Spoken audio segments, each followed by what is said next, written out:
Hello again, everyone, and welcome back to Reddit Aliens. I'm John, and as always, thank you so much for being here.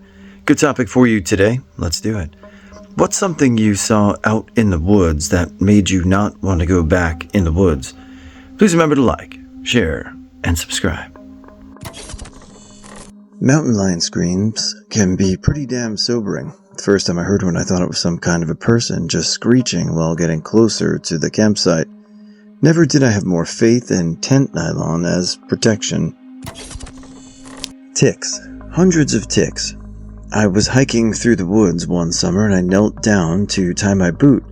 I'd placed a hand on the ground only for a second, and when I looked at it, there were 8 to 10 ticks on it already.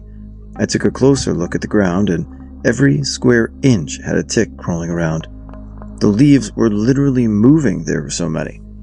I booked it home for a fast shower. One time, while bow hunting in a tree stand, I had 3 bears walk under my stand right before dark. So when I was ready to leave the stand, I yelled at the bears.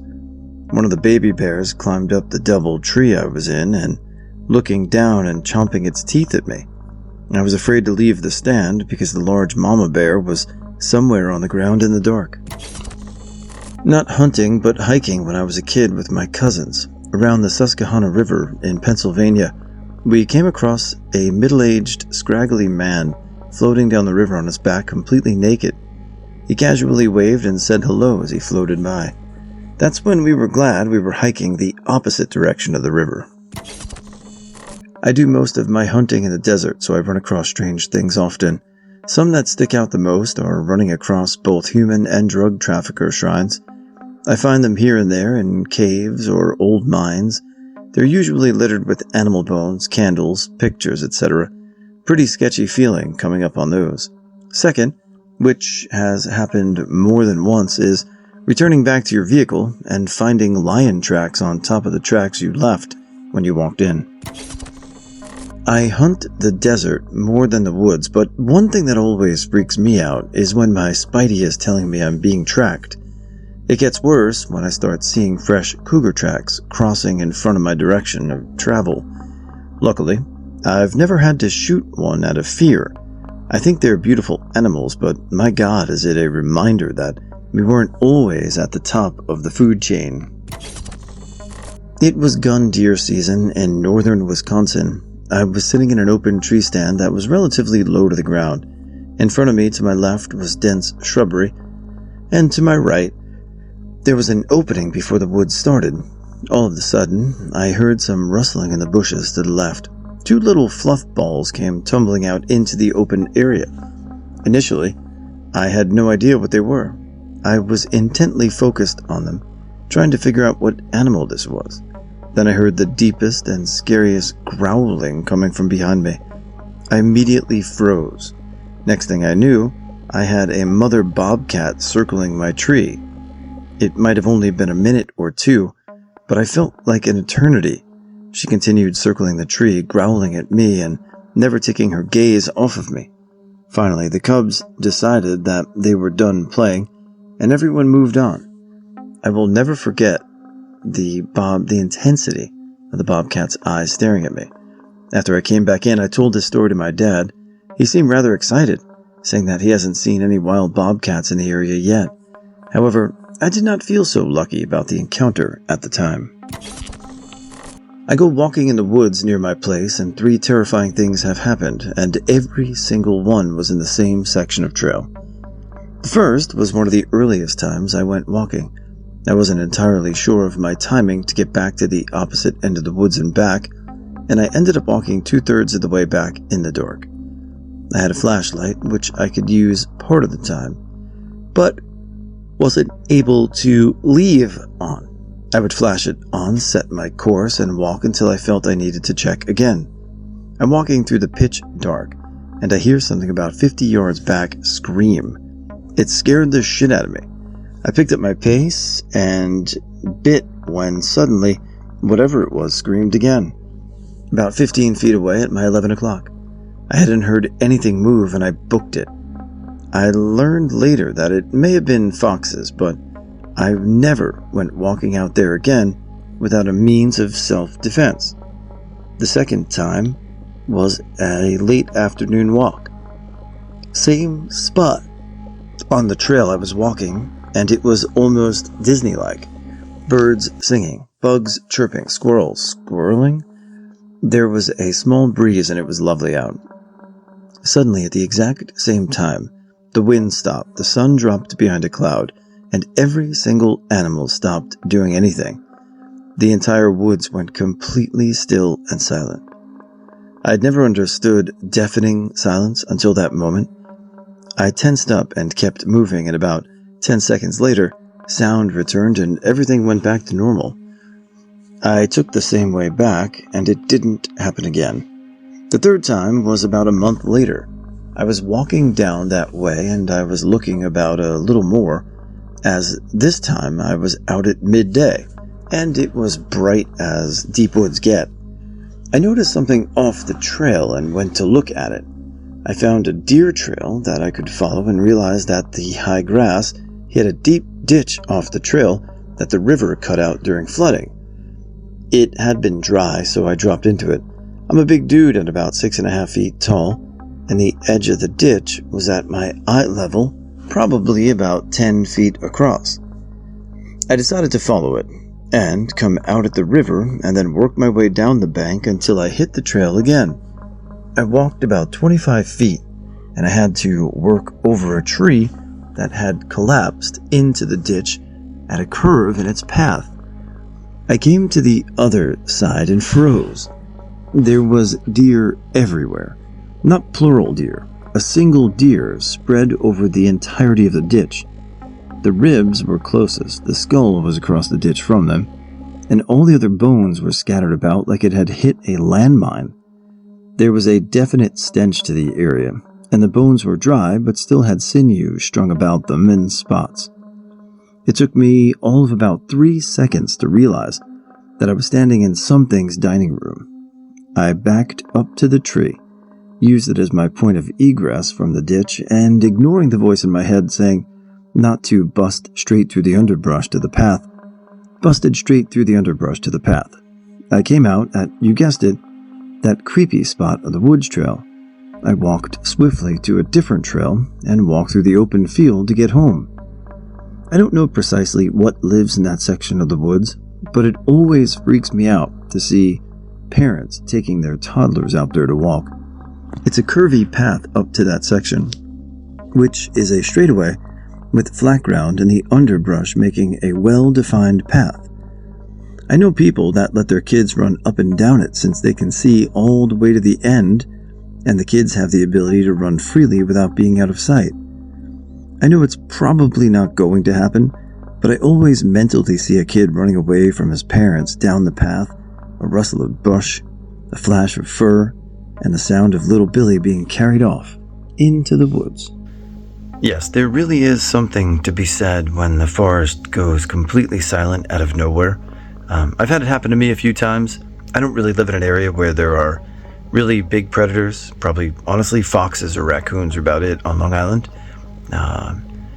But I've been in woods where it's happened, and it is like a hair-raising experience. So, be cool and know that chances are pretty good that you won't be attacked by anything in North American woods, but always be vigilant.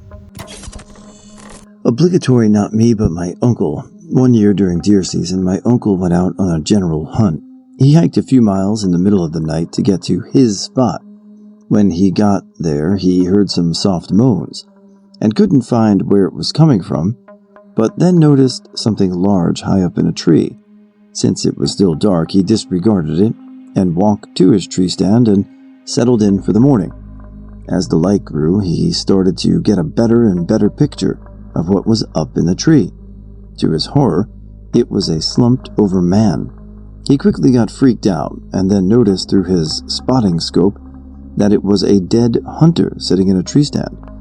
Turns out the guy died of a heart attack, and my uncle likely experienced his last moments of life, but didn't realize what was happening. My uncle always talked about how creepy it was being in the forest early morning and going through that situation. We, my cousins and I, would always hear this story on Halloween. When I got older, I assumed it was something to spook us, but my dad confirmed it was true.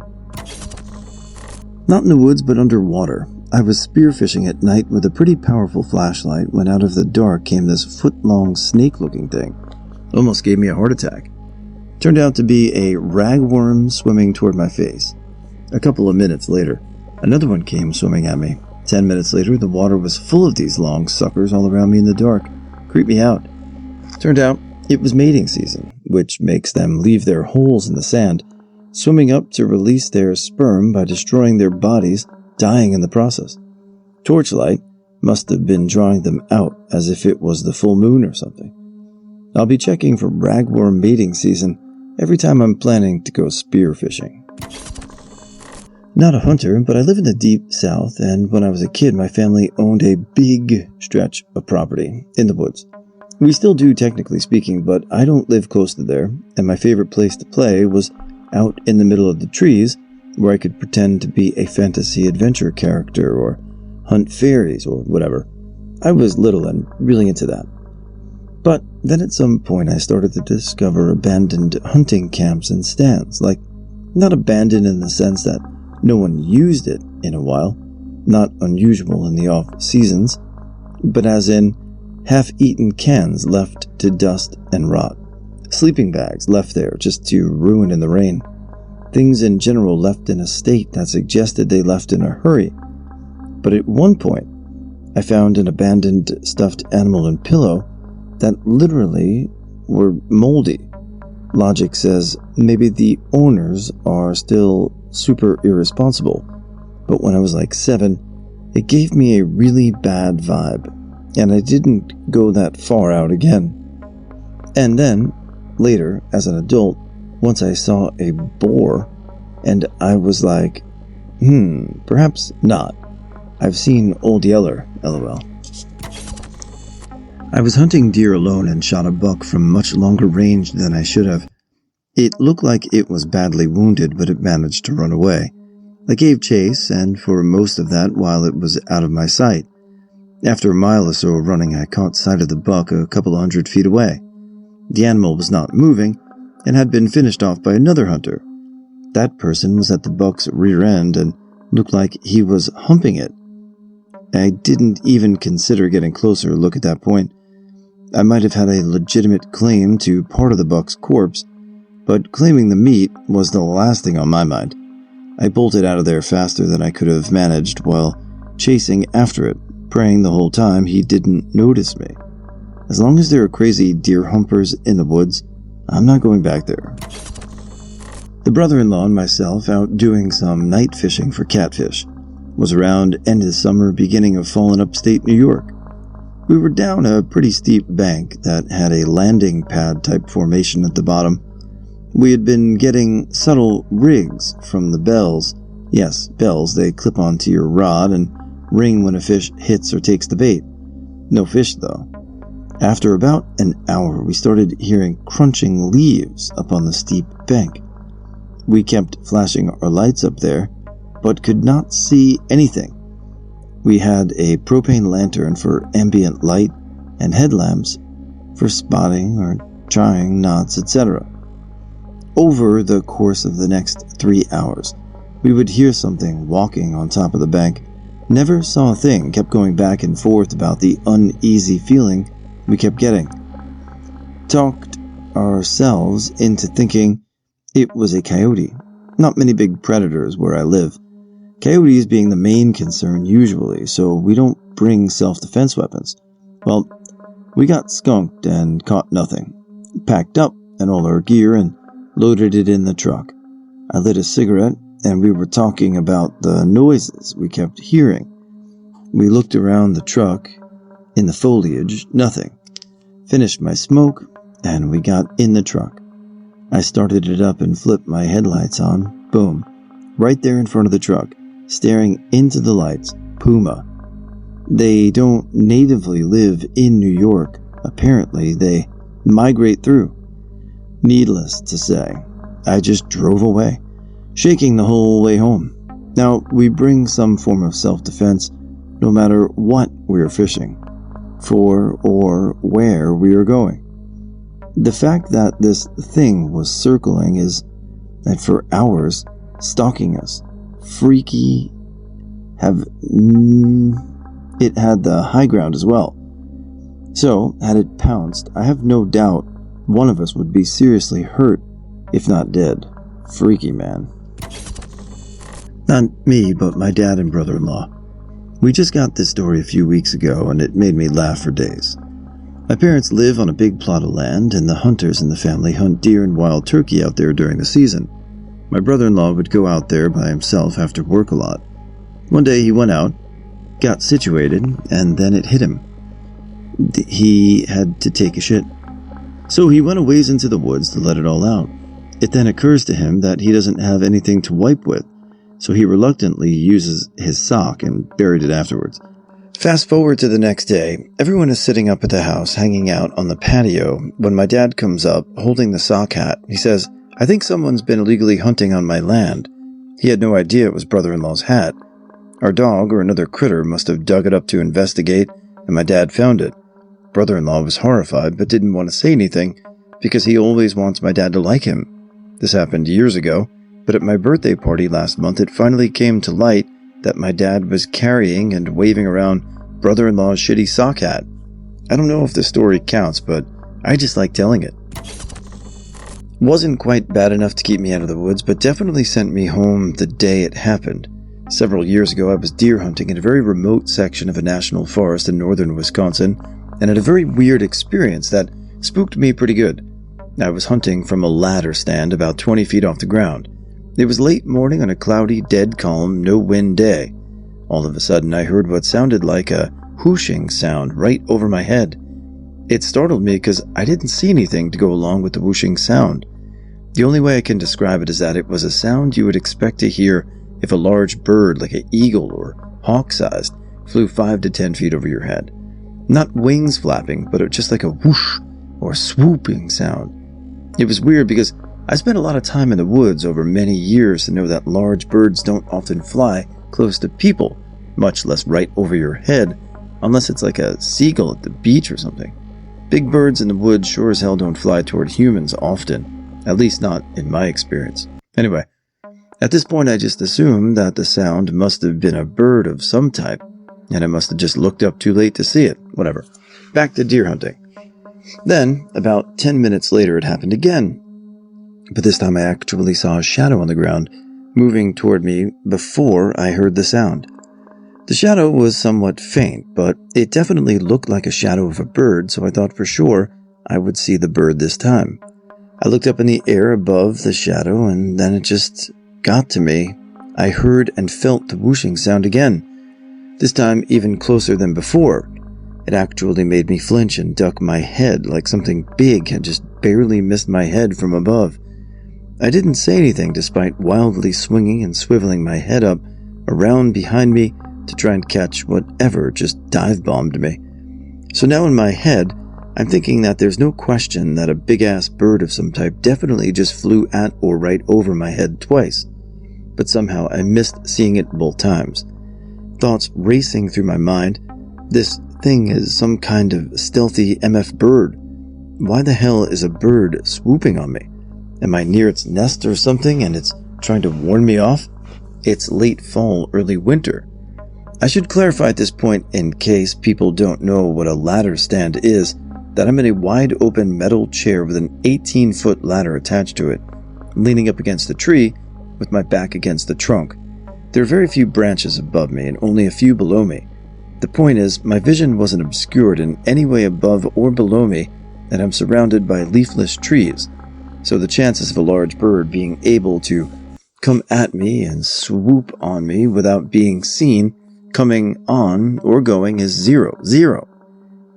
I wasn't really scared yet at this point, just confused as hell. I started rationalizing maybe it was an owl.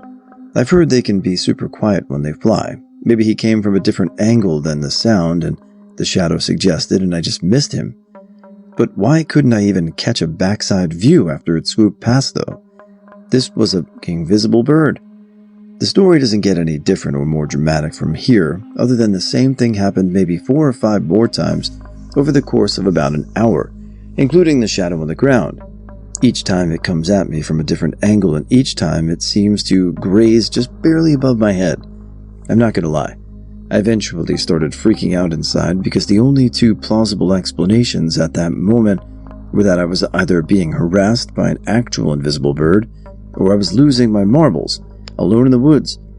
I was genuinely leaning toward the latter, to be honest.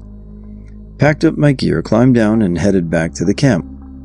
The next day I took my stand down and moved it about half a mile away. Never heard or saw the invisible bird again, but it stuck with me for years afterwards and still does. I've hunted quite a bit when I was in my 20s, not so much now. The one thing that really stands out was when I was walking through unfamiliar woods and I just got the feeling something was watching me, like something was hunting me, and not the other way around. I never saw anything, no tracks, no tufts of fur, nothing to suspect an animal was hunting me, but I just couldn't shake the feeling. Only time I've ever been out in the woods and got that uneasy.